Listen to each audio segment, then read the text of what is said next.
start. After an exhaustive speech that my honorable colleague, the finance minister, has made, I have very little to say.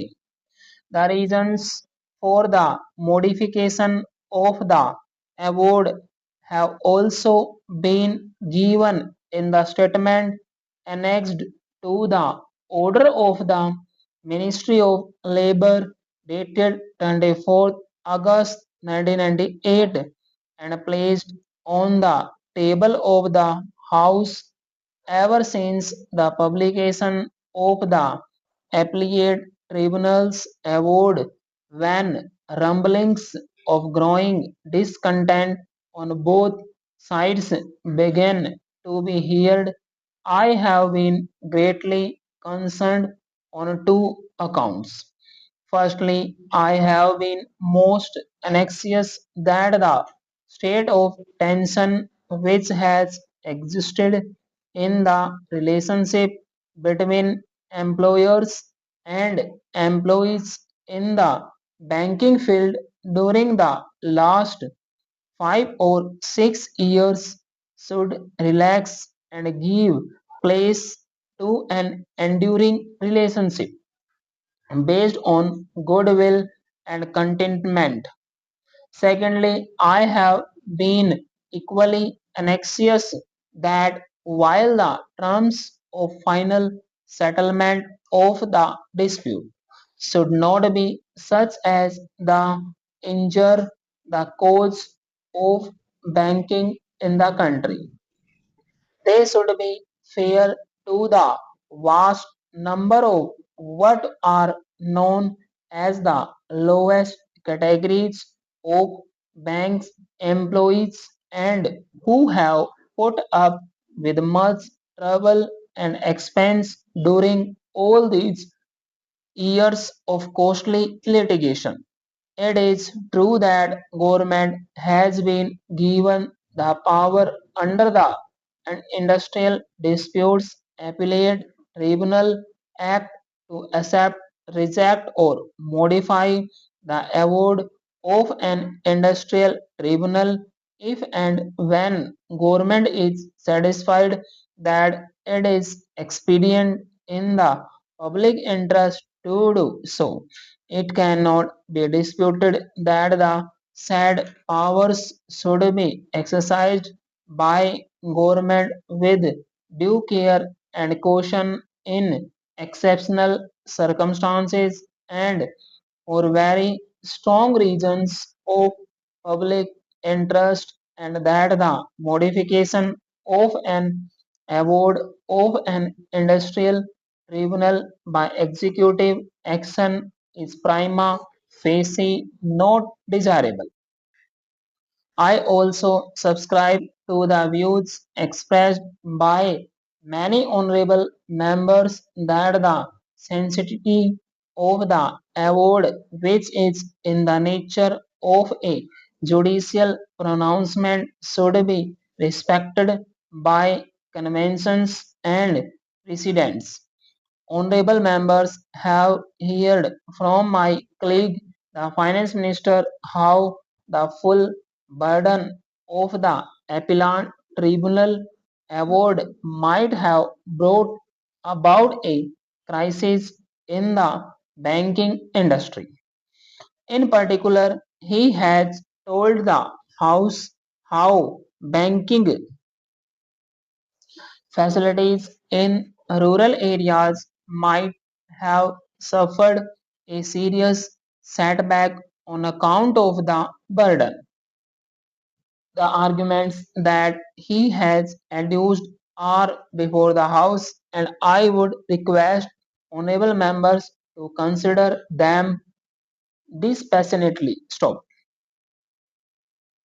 If any bank is really going to suffer a serious setback, I am sure that this House and I venture to say all sections of it will accept the necessity of modification, however much they might ordinarily condemn such a step as being bad in principle and unacceptable in practice.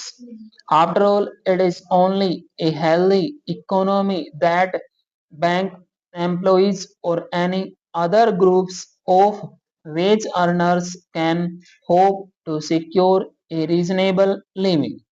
No doubt, government must take care to see that the awards of judicial and quasi-judicial bodies arrived at after the most exhaustive studies and researches are not lightly brushed aside and that none but the gravest consequences are allowed to justify any modification which might go against the immediate interests of the weaker side, that is labor. Government have placed all their cards before the House and it is before the honorable members to decide whether their judgment is right and whether it has been taken only after the most careful consideration. It cannot be a pleasant prospect for any government to pass orders which will have the effect of depriving low paid employees of a portion of their emoluments and when they undertake such an unenviable but perhaps inevitable task, they would be doing so after careful consideration.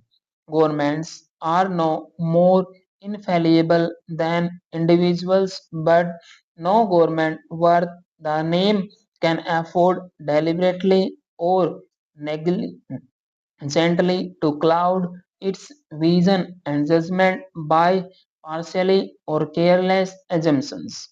I would therefore appeal to honorable members not to doubt the bona fides of government. If government in fact have gone wrong, it is for the employees to place facts and figures before them with a view to persuading them to change their decision. According to one estimate made by the employees, 70% or so of the employees stand to lose by the amended award. If that is so, employees would do well to supply lists of persons who will be suffering a reduction in their emoluments. Finally, I must appeal to both employers and employees to consider these problems objectively and dispassionately.